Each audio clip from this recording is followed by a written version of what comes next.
1584. A notary in Toledo writes something in a leather-bound ledger that shouldn't exist. Subject's pupils 4 millim at rest, 6 milliliter when presented with host, insufficient dilation, flag for secondary observation. He's measuring a woman's eyes during communion, recording the diameter of her pupils when she looks at the cross. Not for medicine, for evidence. Her name was Isabel de Order. She was 33. And in 18 months, men would cite the size of her pupils as proof she should burn. But here's what doesn't make sense. By 1584, this wasn't new. The Inquisition had been measuring women's bodies for over a century. Pulse rates, tear production, how many times they blinked during prayer. They had entire manuals dedicated to what a woman's flesh would reveal when her words wouldn't. What were they actually looking for, and why did they need 300 pages of instructions to find it? If you've ever wondered what institutions do when they stop looking for truth and start manufacturing it, you're in the right place. This is Crimson Historians. We find the documents they buried.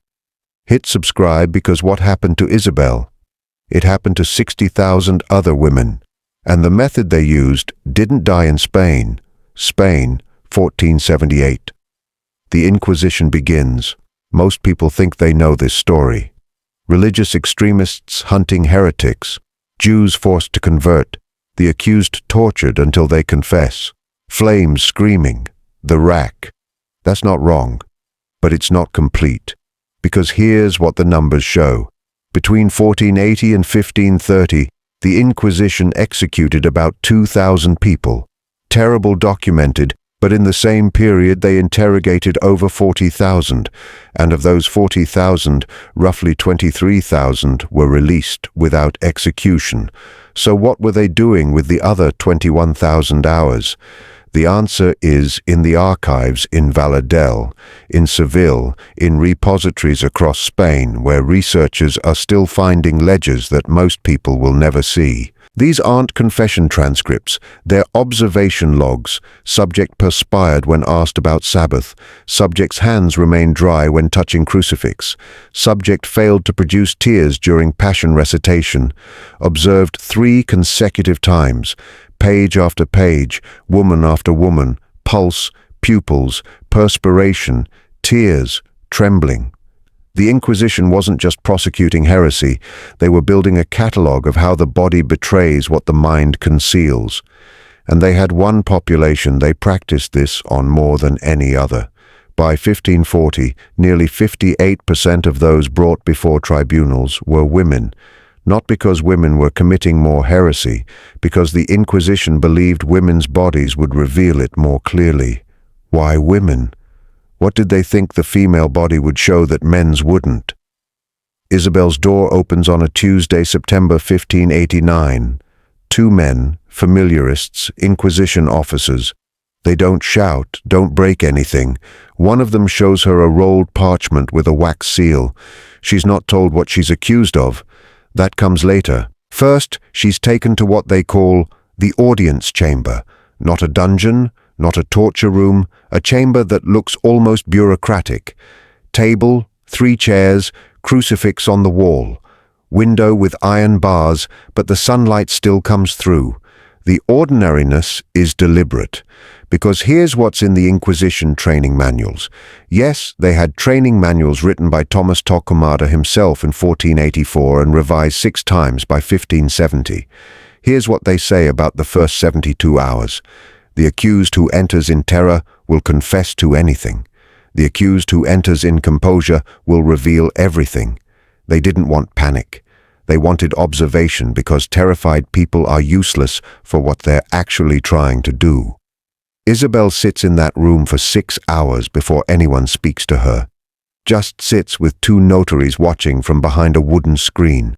They're not writing her confession. She hasn't said anything.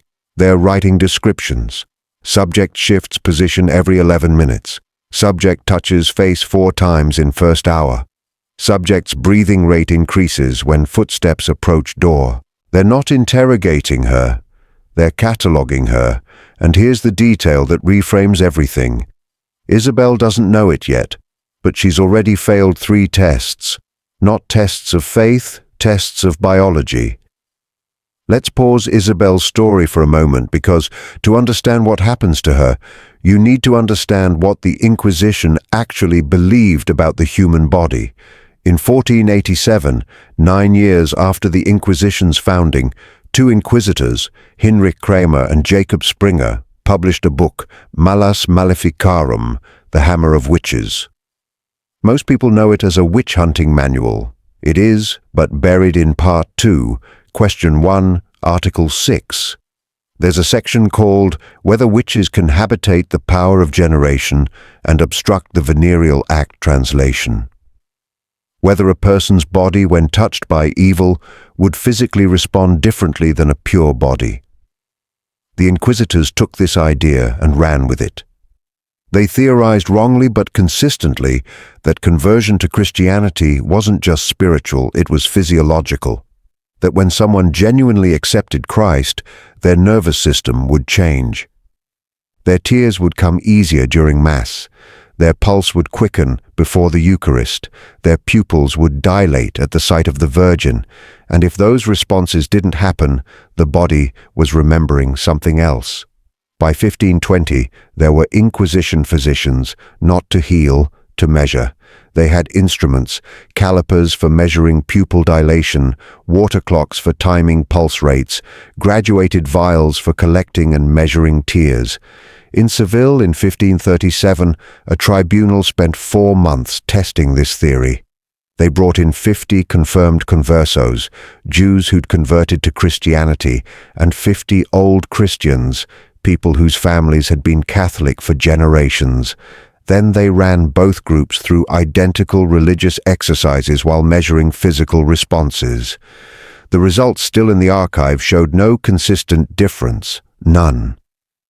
The conversors cried, didn't cry, trembled, stayed calm, dilated, constricted in the exact same random patterns as the old Christians. One of the inquisitors, Francisco Pena, wrote in the margin, "The flesh does not differentiate what the soul contains. Our instruments detect nothing." And then he wrote one more sentence, "Continue observations, expand sample size." They knew their method didn't work.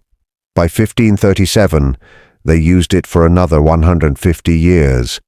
That's not ignorance, that's something else. Back to that room in Toledo. It's now been 18 hours since Isabel's arrest. She hasn't slept, hasn't eaten anything but bread and water. The window behind her shows it's night now. Finally, an inquisitor enters. His name is in the records, Alonso de Mendoza. He's 58. He's been doing this for 22 years. He carries a wooden case about the size of a prayer book. He doesn't sit across from Isabel. He sits beside her, close enough that she can smell the ink on his clothes. The questions start, but they're not about Judaism. Not at first. Describe your wedding night. Isabel blinks, hesitates. She's been married 14 years. She has a daughter. What does this have to do with heresy? Mendoza opens the wooden case.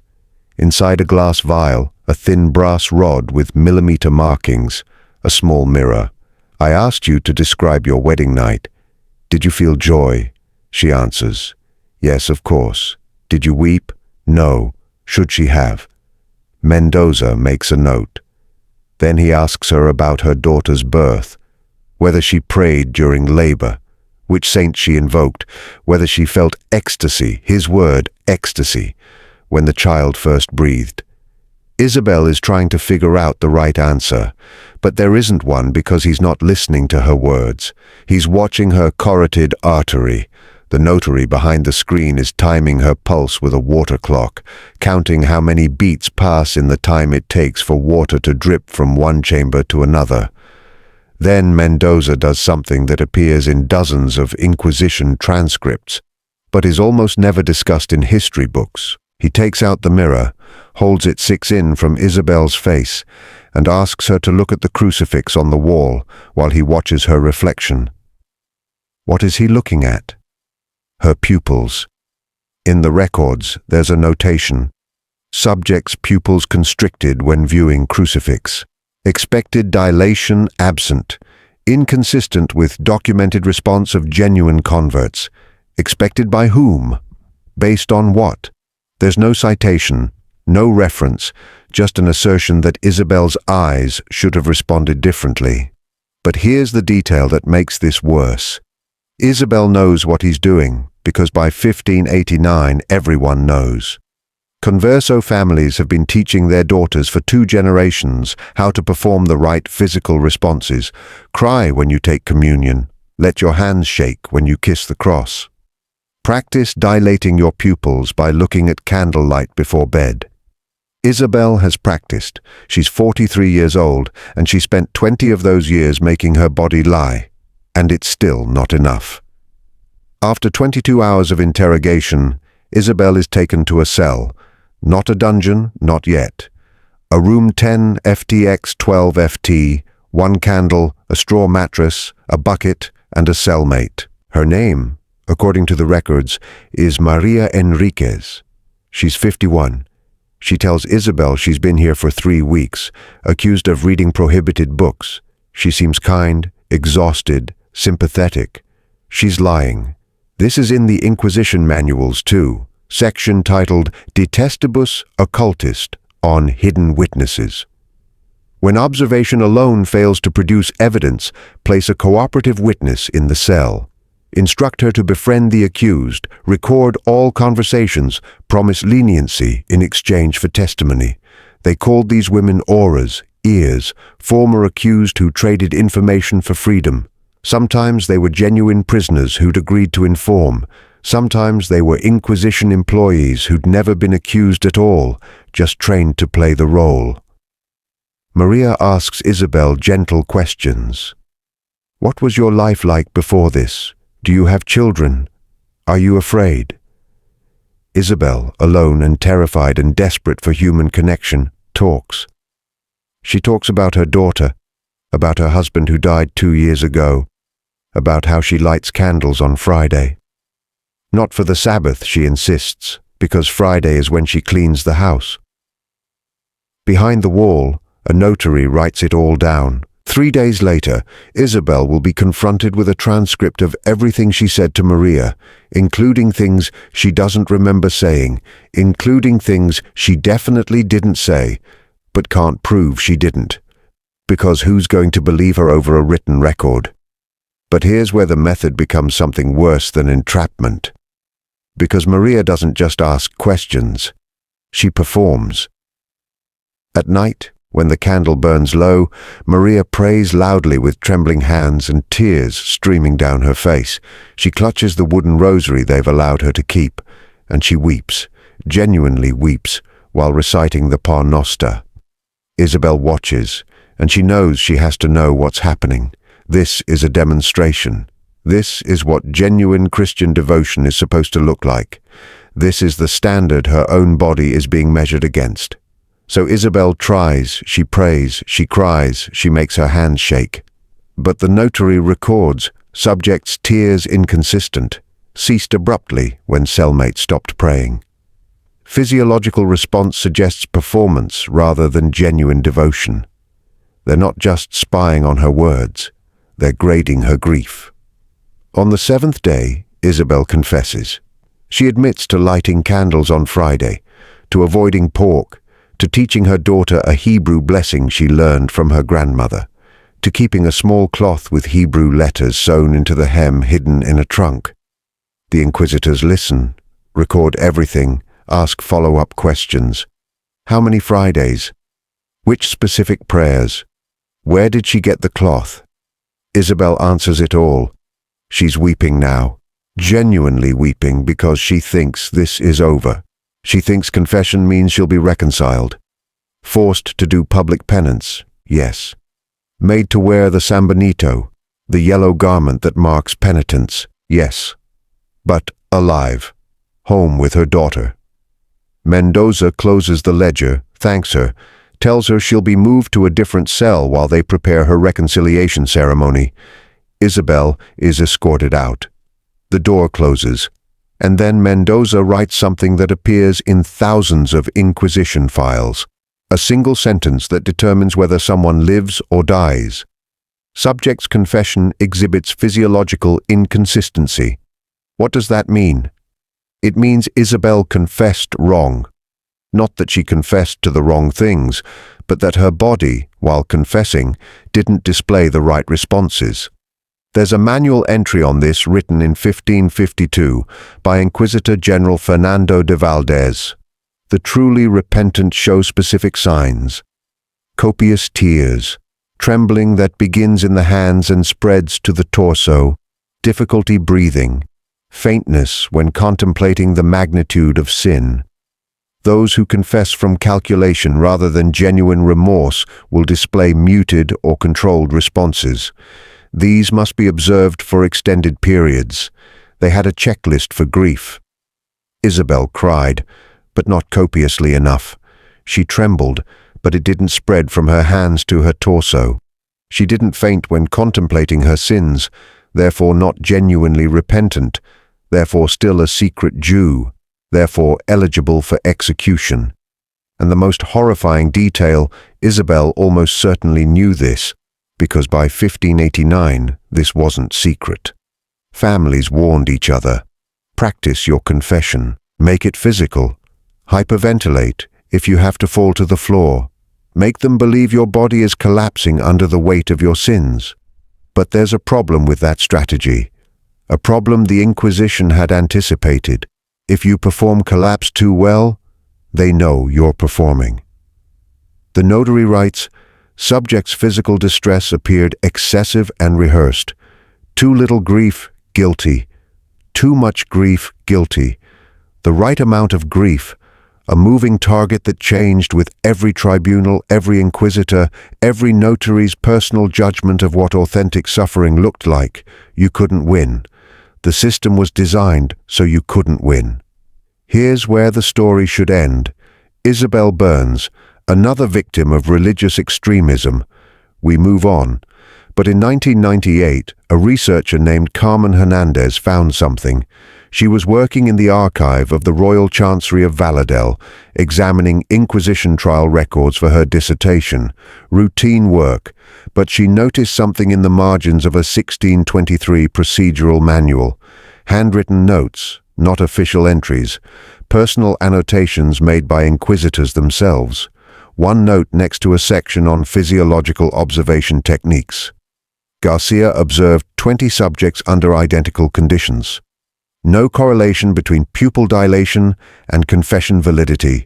Method unreliable. Another note dated 1631. Tested tear measurement protocols. Old Christians and conversos show identical range of responses. Physiological detection cannot distinguish belief. And then dated 1642, a Ware method lacks foundation. Continue use pending alternative procedure. They knew by 1623. They knew their science of body reading didn't work, and they didn't just continue using it, they expanded it. Between 1640 and 1680, the number of physiological observation tools documented in Inquisition inventories actually increased. More mirrors, more calipers, more water clocks, more detailed instruction manuals on what measurements to take and how to interpret them. Hernandez found tribunal records from 1655, 32 years after inquisitors had privately acknowledged the method was worthless, where women were still being convicted based on insufficient tear production, inadequate pupil dilation, and controlled breathing inconsistent with genuine remorse. Why? If they knew it didn't work, why keep doing it? The answer is in another margin note. This one from 1638, written by Inquisitor Juan Deano Valdez. The method's value lies not in accuracy of detection, but in efficacy of control.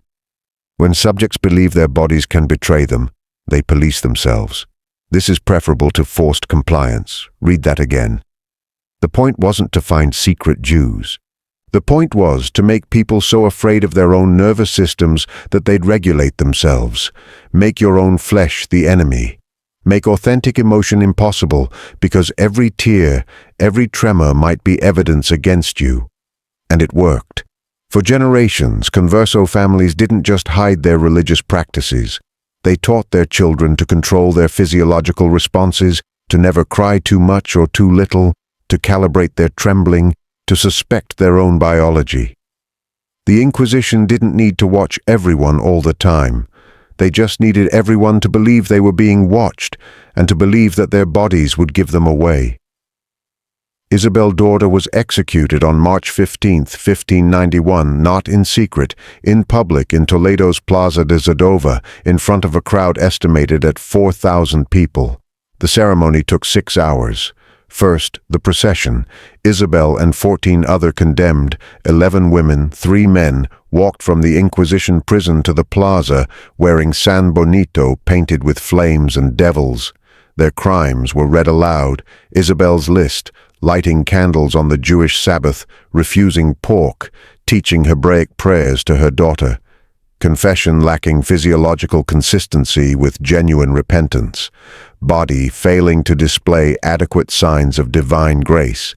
That last line, that's what killed her. Not the candles, not the prayers. The fact that her pupils didn't dilate correctly. The fact that her tears didn't flow copiously enough. The fact that her hands trembled, but the trembling didn't spread to her torso. Her body failed the test, so her body burned.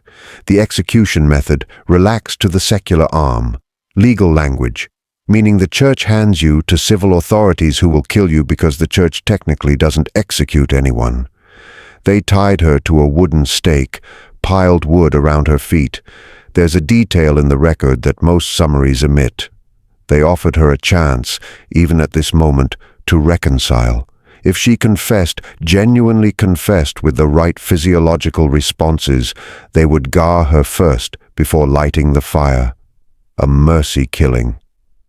Isabel confessed again, said everything they wanted to hear, but the notary watching her, there was a notary even at the execution, recorded subject's confession delivered without adequate trembling.